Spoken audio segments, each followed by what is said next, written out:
Lamentations chapter 3 verses 1 to 36. I am the man who has seen affliction under the rod of his wrath. He has driven and brought me into darkness without any light. Surely against me he turns his hand, again and again the whole day long. He has made my flesh and my skin waste away.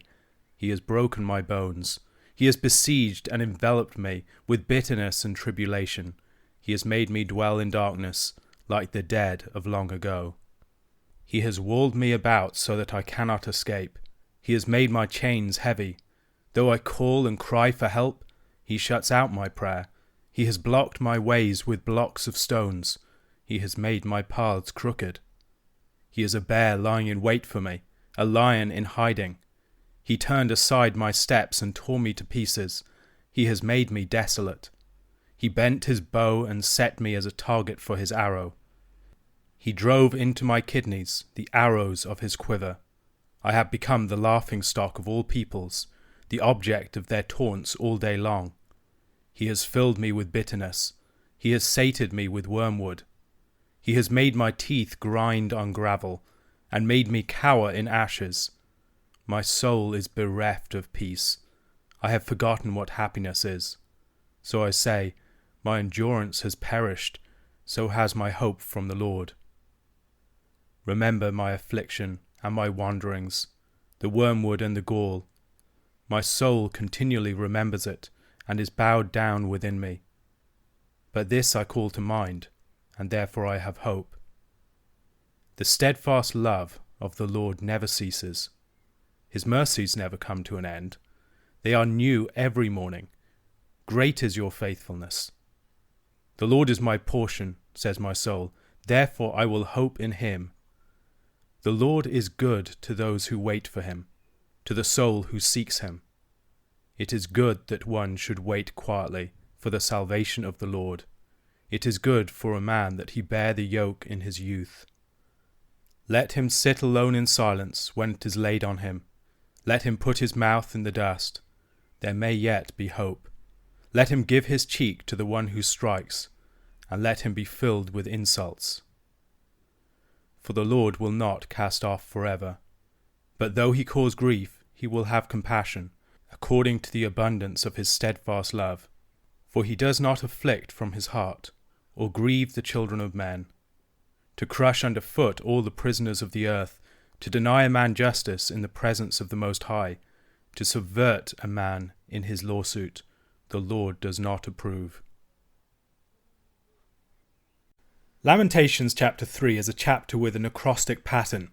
There are 22 sets of 3 lines, each line beginning with the same letter, in alphabetical sequence. It's the central section of the entire book. While it doesn't have the same dirge elements of the other chapters of the book, it does have elements of instruction, individual and communal lament, and wisdom. Its more disparate structures and genres mean that the unity of the chapter is most readily apparent in the tightness of its literary structure, with the 3-fold repetition of each letter of the alphabet following all the way through. Nevertheless, as we look more closely, we'll see the unity of a movement within it as well. Within the chapter, there are a number of changes in points of view. It begins with first-person singular speech in verses 1 to 24, moves to third-person masculine speech in verses 25 to 39, moves to first-person plural speech in verses 40 to 47, before finally reverting to first-person singular speech in verses 48 to 66. And these changes in points of view represent natural transitions in the material of the chapter, but don't require a change in the speaker, as the same person is almost certainly speaking throughout. It's very important to recognize these sorts of transitions, though, as they represent psychological transitions in the speaker, among other things. There are a number of other striking transitions to be noted. For instance, the first 21 verses alternate between the first-person singular of the speaker's references to himself and continual third-person masculine singular references to the Lord's acting in devastating judgment upon him. Yet the name of the Lord only appears once, in verse 18. Throughout this section, the Lord is the unnamed He who's bringing disaster upon the person who's speaking. In verses 22 to 39, the I and the me of the speaker disappears. and third-person masculine singular references to the righteous sufferer join the third-person masculine references to the Lord. But now the Lord is repeatedly named, not merely appearing in pronouns he and him. This section involves a wisdom-flavoured reflection upon the manner of wise suffering and what he has learned from it. And the transition here is noteworthy. It's followed by a further movement into the first-person plural references to the people, especially in exhorting them to turn back to the Lord, while the references to the Lord start to shift to a second-person singular form, you. So it's moved from the speaker speaking about I, and the Lord constantly being spoken of as he, to the speaker moving to speaking about he, of himself and the righteous sufferer, to the Lord, now named. And then beyond that, to exhorting the people, let us turn to the Lord. And then following that, a return to the first person singular voice once again, but now addressing God as you, speaking to God directly and appealing to his covenant name in confidence. Merely studying the pronouns and the names within this chapter will give us a sense of the movement that's taking place. This chapter, the pivotal chapter of the book, thus represents a movement from the voice of futile lament to a positive and hopeful address to the Lord. The intensity of the first-person singular crisis that opens the chapter, where the Lord's identity is largely eclipsed by the bitterness of the speaker's experience, is answered by the intensity of the confident address of that person to the Lord at the end, where the Lord is foregrounded and the speaker retreats to the background. In our section of the passage, the speaker shifts from a description of his experience of suffering and the heaviness of the Lord's hand upon him to a discussion of how a person should respond in such circumstances, of the Lord's steadfast love and character, and how the Lord acts towards such sufferers, reminding himself of the Lord's goodness. Perhaps one of the greatest questions that hangs over our reading of this text is the identity of the man who describes his experience from verse 1 onwards. While the book of Lamentations is about the desolation of Jerusalem and the captivity of Judah, the speaker here presents himself as the direct personal target of God's wrath. Is this a personification of the nation or of Jerusalem? I don't think so. Comparing chapter 2 verses 11 to 19 with chapter 3 can be illuminating, as there are a number of similarities to be observed between these earlier verses and sections of chapter 3. For instance, the resemblance between chapter 2 verse 11 and chapter 3 verses 48 to 51. The speaker in chapter 2 verse 11 closely identifies with Jerusalem's suffering, even if not yet with the intensity that we see at the beginning of chapter 3. The speaker of the opening verses of this chapter seems to have been singled out by the Lord for judgment, despite the fact that the judgment in question was one that fell upon the entire people. He stands for the whole people, even though he is just one person. He doesn't seem to be a personification of Jerusalem or Judah, nor a generic person, just the man in general. I'm inclined to hear the voice of Jeremiah himself here, representing the entire people in himself. If we look through the prophecy of Jeremiah, we'll see that Jeremiah is the suffering prophet. Large sections of the book of Jeremiah describe the suffering of the prophet himself, often in charged language. For instance, he is led as a lamb to the slaughter in Jeremiah 11 verse 19. Jeremiah is a man who, in contrast to most of the rest of the prophets, consistently bears his soul. He describes the heaviness with which the message of the Lord lies upon him, for instance in chapter 20. He also has a number of individual laments of the type that we find in the Psalms.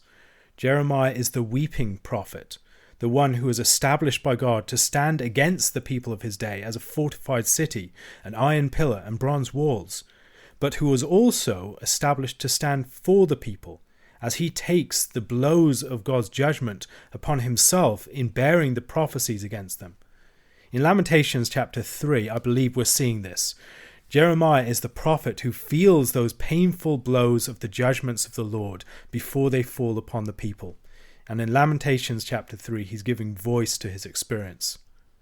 The speaker has been made to dwell in darkness, like the dead on account of God's wrath in the first 6 verses. He's been repeatedly struck by the hand of the Lord. Just as the city was besieged and enveloped by the Babylonians, so the prophet was besieged and enveloped by divine judgment. He's been brought down, as it were, to the state of the dead. God brought the prophet into darkness, but also cornered him, blocking off all of his paths. God is the unnamed adversary of the prophet, acting towards the prophet as a hunter towards its prey, tracking him down, lying in wait for him and destroying him. God has given him bitterness and gravel to eat, the bitterness like the bitterness of the herbs of the Passover connected with Israel's affliction in Egypt. He has lost all peace, and his old hope in the Lord has perished. It's crisis time. How will he respond? And in the verses that follow, the prophet moves beyond the crisis of his lament and the extinction of his hope to refounding his confidence upon the character of God, beginning to address the Lord directly. He rediscovers his confidence by reflecting upon the Lord's covenant faithfulness and mercies, reversing his loss of hope in verse 18. God's character is unchanging, despite his crisis. God's steadfast love and mercies never come to an end, but they are also new every morning. They're everlastingly renewed. They never grow old or fade. Some people can imagine God as if God were an old man in the heavens. But the eternity of God is a youthful thing. It's a constant bubbling up. Possibilities aren't exhausted, but are restored. We grow old, but God does not. And the prophet turns to this God as his portion, and consequently his hope. God is his inheritance.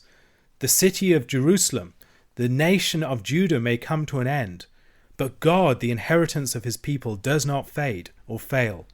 Even as the earthly inheritance of Israel crumbles and perishes before its enemies, the Lord, who is their portion, endures in his unaltered youthfulness. So as he refounds his hope, the prophet turns to reflect upon what is good.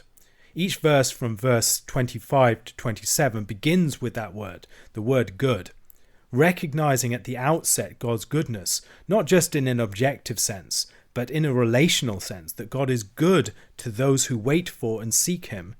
The prophet turns to the goodness of acting accordingly, of waiting patiently for God's salvation and bearing his judgment. In this section, the first person singular of the prophet has been replaced by a third person masculine singular, as the prophet is drawn beyond the immediacy of his own suffering to reflect upon enduring truths in a wisdom-like discourse. These claims are followed by a threefold general exhortation to the sufferer, which the prophet is clearly applying to his own experience, but he's speaking in a more objective way here to recognize what's true more generally, and then to relate that to his experience. He's no longer caught up within the immediacy of his own suffering and bitterness.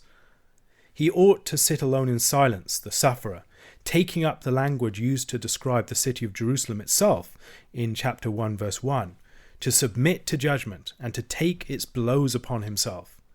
From this, the prophet articulates a threefold rationale in the next section, each beginning with the word for. For the Lord will not cast off forever. He may cause grief, but he will have compassion. And finally, the Lord does not take delight in afflicting men, but he wishes to bless them. God does not want to crush people underfoot, as we see in the verses that follow this, to deny them justice or to prevent their case from being heard by him. Judgment is not God's primary mode of action. God wishes the good of his people. Judgment is an exceptional thing that God does not delight in. In the New Testament, and especially in the Gospel of Matthew, Jesus is like Jeremiah in a great many respects. He declares judgment against the temple, describing it using the words of Jeremiah as a den of robbers. He again alludes to Jeremiah chapter 8 verse 13 in his judgment on the fig tree. In the final days of his life, he is the prophet weeping over Jerusalem and warning it of its impending judgment. Like Jeremiah, he is physically beaten.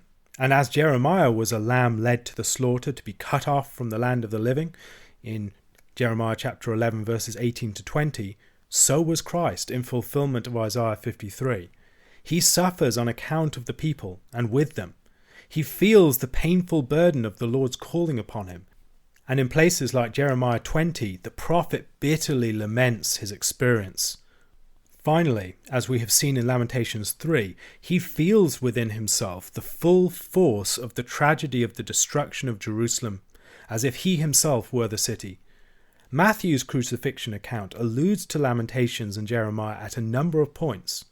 Lamentations chapter 3 verse 19. Lamentations chapter 2 verse 15. Jesus is, as it were, the embodiment of the fallen city of Jerusalem in Lamentations. He's presented as suffering the judgment of Jerusalem's exile himself, the fate predicted to Jerusalem in Jeremiah chapter 18 verse 16. Jesus is the one who suffers a fate like the fate he declares will fall upon Jerusalem in the Olivet Discourse. The sky is darkened over him. He is surrounded by his enemies on all sides. As the greater Jeremiah, he bears the force of the day of the Lord that awaits the unfaithful city, taking that judgment upon himself. Yet just as Jeremiah in Lamentations 3, a confidence in God, even in the deepest tribulation and distress, enables Jesus to await the mercies and the steadfast love of a new morning, a morning when the desolate city would be restored, and a third day on which the destroyed temple would be raised again. A question to consider. What are some of the explicit allusions that you can hear to Lamentations in the Gospel's accounts of the crucifixion? John chapter 18. When Jesus had spoken these words, he went out with his disciples across the Brook Kidron, where there was a garden, which he and his disciples entered. Now Judas, who betrayed him, also knew the place, for Jesus often met there with his disciples. So Judas, having procured a band of soldiers and some officers from the chief priests and the Pharisees, went there with lanterns and torches and weapons. Then Jesus, knowing all that would happen to him, came forward and said to them, "Whom do you seek?" They answered him, "Jesus of Nazareth." Jesus said to them, "I am he." Judas, who betrayed him, was standing with them. When Jesus said to them, "I am he," they drew back and fell to the ground. So he asked them again, "Whom do you seek?" And they said, "Jesus of Nazareth." Jesus answered, "I told you that I am he. So if you seek me, let these men go." This was to fulfill the word that he had spoken, "Of those whom you gave me, I have lost not one." Then Simon Peter, having a sword, drew it and struck the high priest's servant and cut off his right ear. The servant's name was Malchus. So Jesus said to Peter, "Put your sword into its sheath.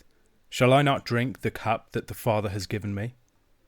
So the band of soldiers and their captain and the officers of the Jews arrested Jesus and bound him. First they led him to Annas, for he was the father-in-law of Caiaphas, who was high priest that year.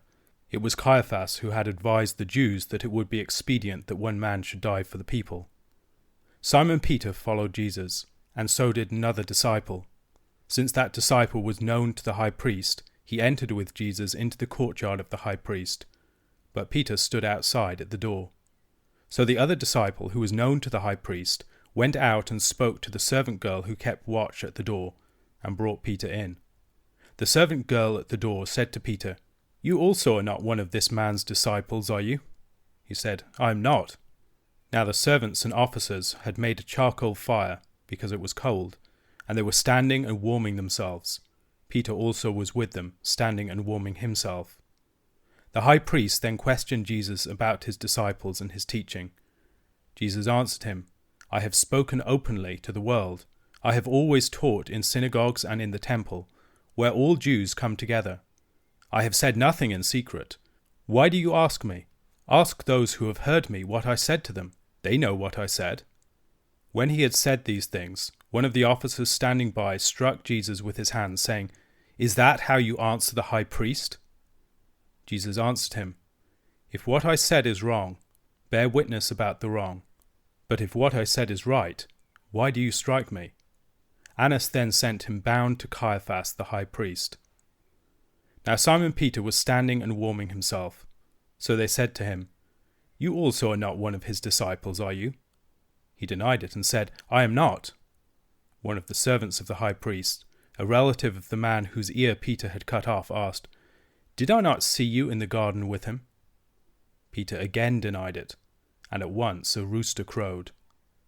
Then they led Jesus from the house of Caiaphas to the governor's headquarters. It was early morning. They themselves did not enter the governor's headquarters, so that they would not be defiled, but could eat the Passover. So Pilate went outside to them and said, "What accusation do you bring against this man?" They answered him, "If this man were not doing evil, we would not have delivered him over to you." Pilate said to them, "Take him yourselves and judge him by your own law." The Jews said to him, "It is not lawful for us to put anyone to death." This was to fulfill the word that Jesus had spoken, to show by what kind of death he was going to die. So Pilate entered his headquarters again and called Jesus and said to him, "Are you the king of the Jews?" Jesus answered, "Do you say this of your own accord, or did others say it to you about me?" Pilate answered, "Am I a Jew? Your own nation and the chief priests have delivered you over to me. What have you done?" Jesus answered, "My kingdom is not of this world. If my kingdom were of this world, my servants would have been fighting, that I might not be delivered over to the Jews. But my kingdom is not from the world." Then Pilate said to him, "So you are a king?" Jesus answered, "You say that I am a king. For this purpose I was born, and for this purpose I have come into the world, to bear witness to the truth. Everyone who is of the truth listens to my voice." Pilate said to him, "What is truth?" After he had said this, he went back outside to the Jews and told them, "I find no guilt in him. But you have a custom that I should release one man for you at the Passover. So, do you want me to release to you the king of the Jews?" They cried out again, "Not this man, but Barabbas." Now Barabbas was a robber. In John chapter 18, we read the events leading up to the crucifixion of Christ. Jesus crosses the Brook Kidron at the beginning of it, something that should be related to David's crossing of that brook in 2 Samuel chapter 15, verse 23, during Absalom's coup. David retreats from Jerusalem. He's leaving the city, going into the state of exile for the people, to return one day. In the same way, Christ is going into a state of exile here. He's leaving the city. As David left before Absalom and his coup, Christ is leaving as it is the hour of the ruler of this world, as it is the time when his enemies seem to have their ascendancy. But Christ will return. In the garden on the far side of the Kidron, Jesus is captured by his enemies, who have been brought to him by Judas.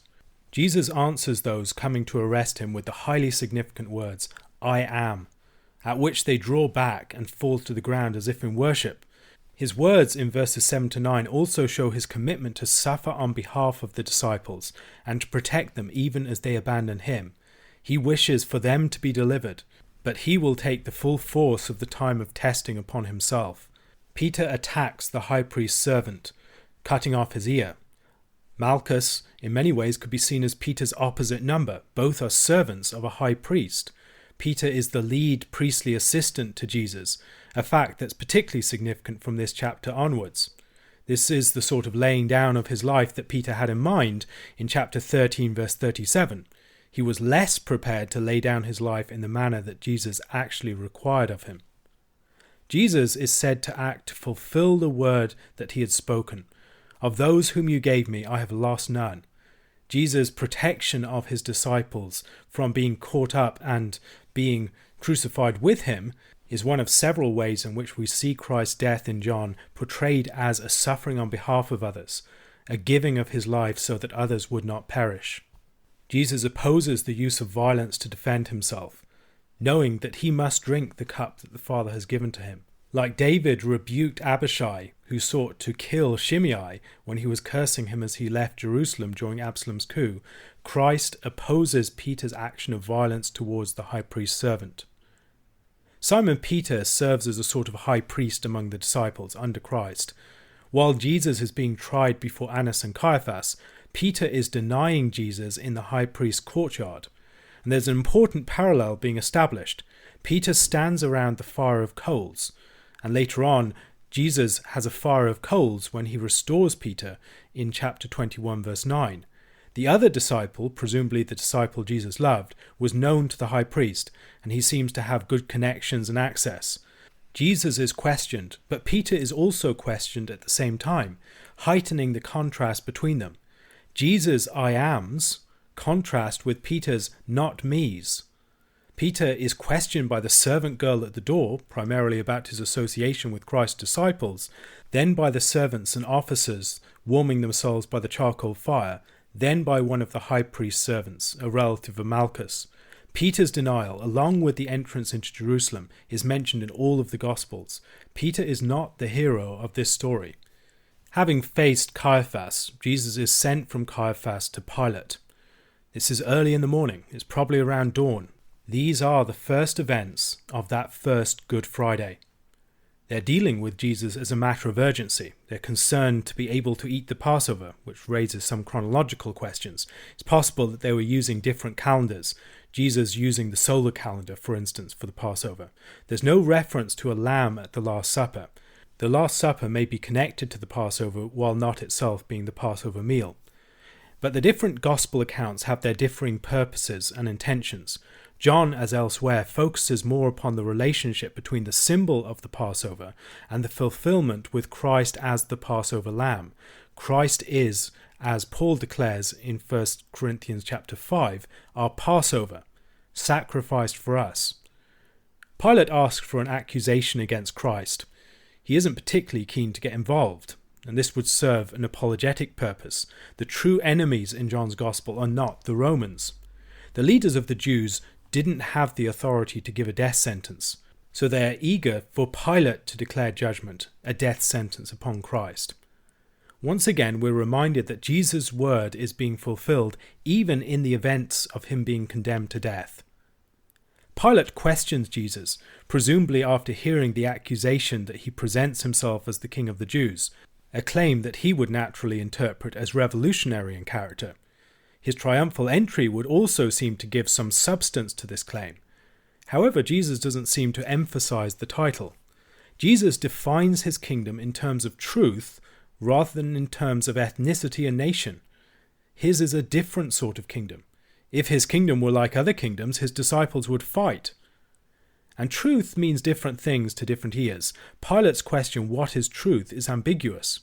Probably he's dismissing Jesus as a mere philosopher, harmless for his sort of political purposes. To avoid having to cast any final sentence, Pilate speaks of the custom of absolution at the time of Passover. The Jews insist that he release Barabbas, the insurrectionist, instead. They falsely presented Jesus as a political revolutionary, but now ask for an actual violent revolutionary to be released to them instead. They have chosen their course of action. It's better for one man to die than for the whole people to die. And they will eventually align themselves with Caesar. We have no king but Caesar. They've committed themselves to that course. There's an irony in the Gospel of John. People say much more than they know on a number of occasions. There are contrasts between the surface meanings and intentions of people's actions or statements and the deeper things that are happening or being communicated. A number of such moments occur in the context of Christ's trials and the events leading up to and involving his crucifixion. A question to consider. In this passage we see the religious leaders of the Jews, the most enlightened religious teachers in the world, and a governor of the greatest empire in the world to that date, the Romans, both condemn Christ and seek his death. Why is it that Christ, so often perceived by us to be nothing more than gentle Jesus, meek and mild, poses such a threat to such authorities?